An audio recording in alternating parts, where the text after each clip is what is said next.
Badan ini dipenuhi dengan darah. Sambil kedua tangannya memegangi kedua anak yang baru saja meninggal. Pria ini tidak bermaksud untuk kabur. Dia menangis kencang dengan memegangi kedua anak itu. Ayah dari anak itu berlari kemari dengan membawa segerombolan orang. Dan memukuli pria itu. Orang-orang melerai ayah yang kehilangan kendali itu. Di saat itu sang pria berkata, "Aku juga tidak bisa apa-apa. Aku sudah mencoba untuk menolongnya tetapi tidak sempat." Polisi mengarahkan pistol ke dagunya. "Hei, kau ditangkap karena pembunuhan." Dengan cepat pria itu ditangkap dan dibawa ke penjara. Berat pria ini hampir saja menghancurkan mobil polisi. Iya, benar. Membawa semua rasa sakit. Gimana tidak berat? Penjaga penjara ini bernama Paul. Karena uretritis. Setiap kali buang air kecil pasti sakit seperti dikikis pisau. Pria ini turun dari mobil. Perci tidak berhentinya berteriak, "Hukuman mati sudah datang. Hukuman mati sudah datang." Tidak memedulikan perasaan narapidana. Paul pun emosi. Narapidana hukuman mati perlu dihibur dan lebih dihormati. Paul menyuruhnya diam. Pria raksasa ini bernama Coffee. Sama nadanya dengan Coffee. Paul memberikan isyarat agar dia memasuki sel. Coffee sedikit ketakutan. Perci yang merasa kesal pun memukulinya lagi. Dan menyuruhnya masuk. Paul pun emosi, menyuruh Perci untuk pergi sementara. Iya, benar hanya bisa sementara. Perci itu agak keras kepala. Melihat adegan ini narapidana lain memprovokasi Perci. Perci pun menggunakan tongkatnya dan mematahkan 3 jari orang tersebut. Keduanya menyelesaikannya seperti ini. Coffee dengan suara rendah menanyai Paul. "Di sini pas malam kalau tidur, lampunya bakal dimatiin gak?" Dia sedikit takut gelap. Sebenarnya yang dia takutkan adalah kegelapan di sikap manusia. Lalu dia mengulurkan tangan kanan ke Paul. Paul sedikit ragu. Tetapi terakhir dia memilih untuk mempercayainya. Wajahnya dipenuhi dengan kelembutan dan kepolosan. Paul merasa karakter Coffee itu baik. Tidak seperti pembunuh. Lalu memeriksa data-data kejahatannya. Kejahatannya yaitu yang muncul di adegan pertama itu. Dalam hati Paul merasakan kecurigaan. Hari ini di dalam sel muncul seekor tikus yang sedang makan dan kelihatannya sangat imut. Ini memberikan para polisi sebuah kesenangan. Tetapi Perci tidak senang. Dia malah mengejar dan memukul tikus itu hingga dipenuhi keringat. Hari ini, Paul dengan seorang narapidana yang akan dihukum mati melakukan ucapan perpisahan terakhir. Narapidana itu berkata ke Paul, "Masa selama hidupnya yang paling bahagia." Paul berharap dia bisa pergi dengan tenang. Sebelum dilakukan hukuman mati, dia memangkas abis rambut si narapidana. Lalu menutupi kepalanya dengan kain hitam. Menggunakan busa dan merendamkannya ke air. Lalu meremas busa itu di atas kepala narapidana. Sehingga arus dapat dengan cepat melewati otak. Kalau tidak para narapidana akan mati disiksa seperti neraka. Waktu pun tiba, petugas eksekusi mulai menyalakan arus. Arus listrik itu langsung memasuki sekujur tubuhnya. Dia kejang kesakitan. Hanya dengan 2 kali arus dia akhirnya meninggal. Orang itu sudah mati tetapi Perci masih saja mengejek mayatnya. Paul dan rekan memberikan dia pelajaran. Hari ini kedatangan narapidana baru yang bernama Harry. Orang ini sangat miskin dan ganas. Menggunakan pistol dan membunuh 3 orang. Salah satu korbannya adalah seorang ibu hamil. Di saat memasuki pintu, Coffee memperingati Paul untuk hati-hati. "Hati-hati ya." Baru saja jalan melewati pintu, Harry langsung memukul penjaga itu. Sayangnya si Paul ditendang di bagian selangkangannya. Rekan lainnya juga tidak bisa menahan si narapidana. Di saat yang penting itu, Hal pun datang. Dan langsung mengarahkan pistolnya ke Harry. Sekali pukulan lagi, akhirnya dia kembali ke alam sadarnya. Paul yang menderita uretritis hanya bisa terbaring di lantai. Di saat itu Coffee memanggil mengatakan dia ada masalah. Paul pun menahan sakit dan berjalan ke sana. Coffee langsung menangkap Paul. Hingga Paul kaget dan langsung memegang pistolnya. Narapidana di sebelah berteriak minta tolong. Coffee pun memegang selangkangan Paul. Di saat itu lampu di sel mulai menyala. Lalu lampunya mati. Coffee melepaskan tangan kirinya, kembali ke tempat tidur dan menghela nafas. Kelihatannya sangat menderita. Selanjutnya dia membuka mulutnya selebar mungkin dan menghembus banyak serangga hitam. Ini adalah sebuah keajaiban. Kofi berkata dia sudah menyembuhkan penyakit uretritis Paul. Lalu karena capek dia kembali tidur. Paul masuk ke toilet dan mencobanya. Dan benar-benar terasa nyaman sekali. Paul yang menerima bantuan, merasa kasus Kofi ada yang janggal. Dia menemui pengacara Kofi. Yang tidak terpikirkan adalah, pengacara ini ternyata rasis. Tidak hanya tidak membantu Kofi, dia juga menyamakan Kofi seperti seekor anjing yang tidak tahu harus berbuat apa.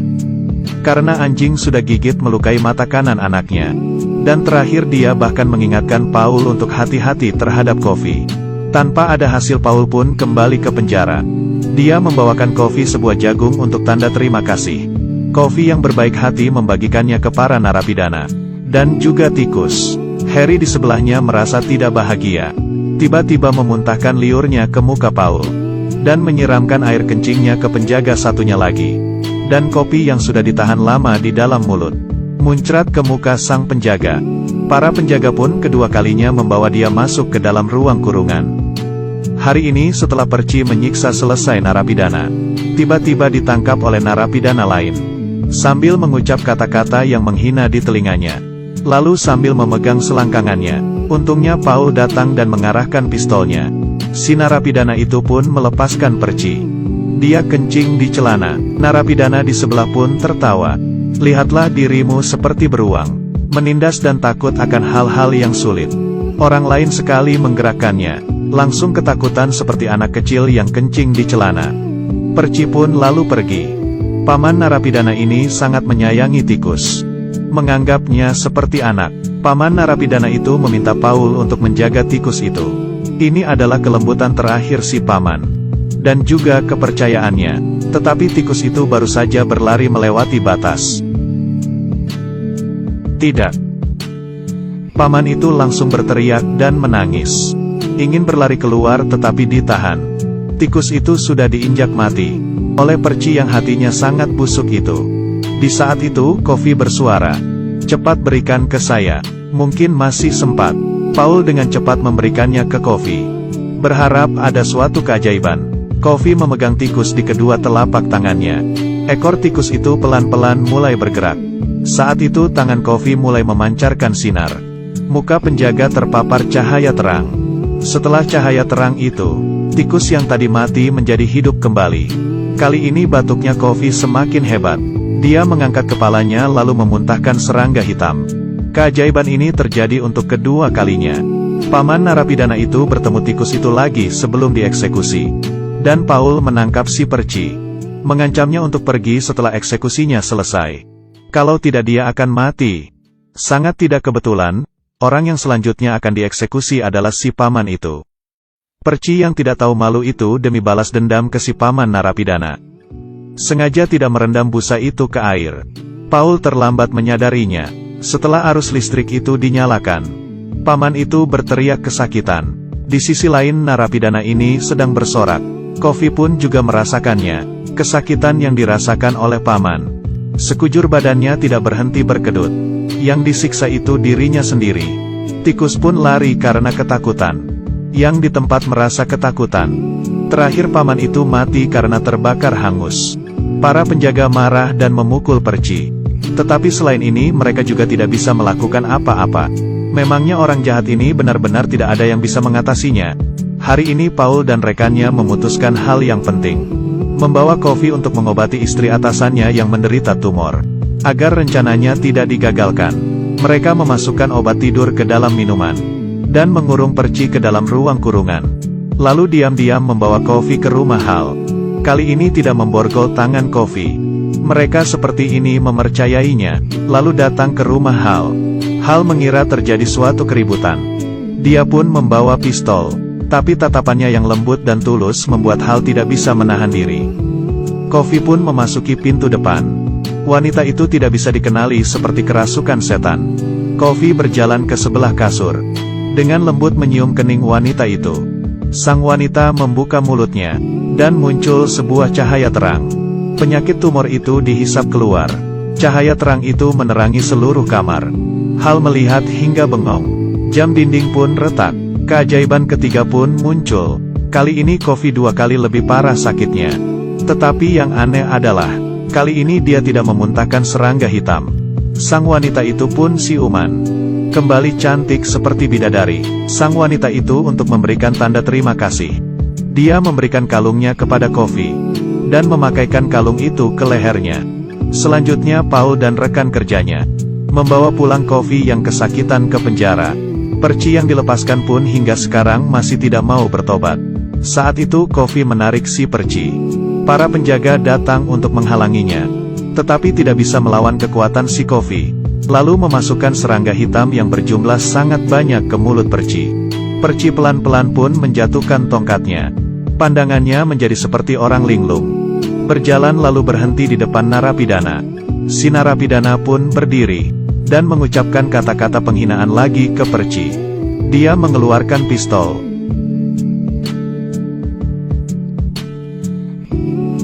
Tiba-tiba serangga hitam keluar dari mulut si Perci. Coffee mengatakan ke Paul, "Saya sudah menghukum orang jahat."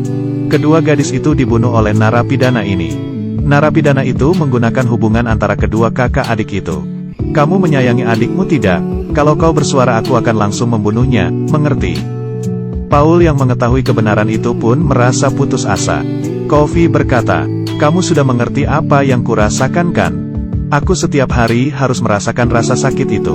Paul menggunakan kekuatan jabatannya untuk membebaskan Coffee. Tetapi Coffee tidak ingin pergi.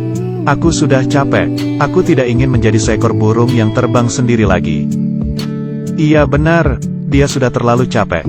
Dia tidak ingin menjadi malaikat yang kesepian lagi. Dia sudah muak dengan kelakuan manusia. Harapan terakhir Coffee adalah melihat sebuah film, dan ingin Paul menonton bersama dengannya. Film musikal yang berjudul Surga. Dia yang larut dalam film itu pun muncul penuh senyuman. Hari ini pun datang. Coffee mengatakan dia takut gelap. Boleh gak tidak perlu menggunakan penutup kepala. Paul pun memperbolehkannya. Lampu bohlam pun meledak. Pria yang menciptakan beberapa keajaiban ini akhirnya meninggalkan dunia ini selamanya. Setelah mengantar Coffee, Paul meninggalkan penjara.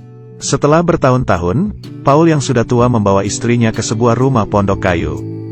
Dari dalam kotak keluar seekor tikus. Ini adalah tikus yang waktu itu mati dan ditolongi oleh Coffee. Ternyata kekuatan Coffee setengahnya diberikan ke Paul. Setengahnya lagi diberikan ke tikus. Terakhir, berharap akan ada malaikat yang mendarat di bumi lagi di masa depan. Jangan lagi diperlakukan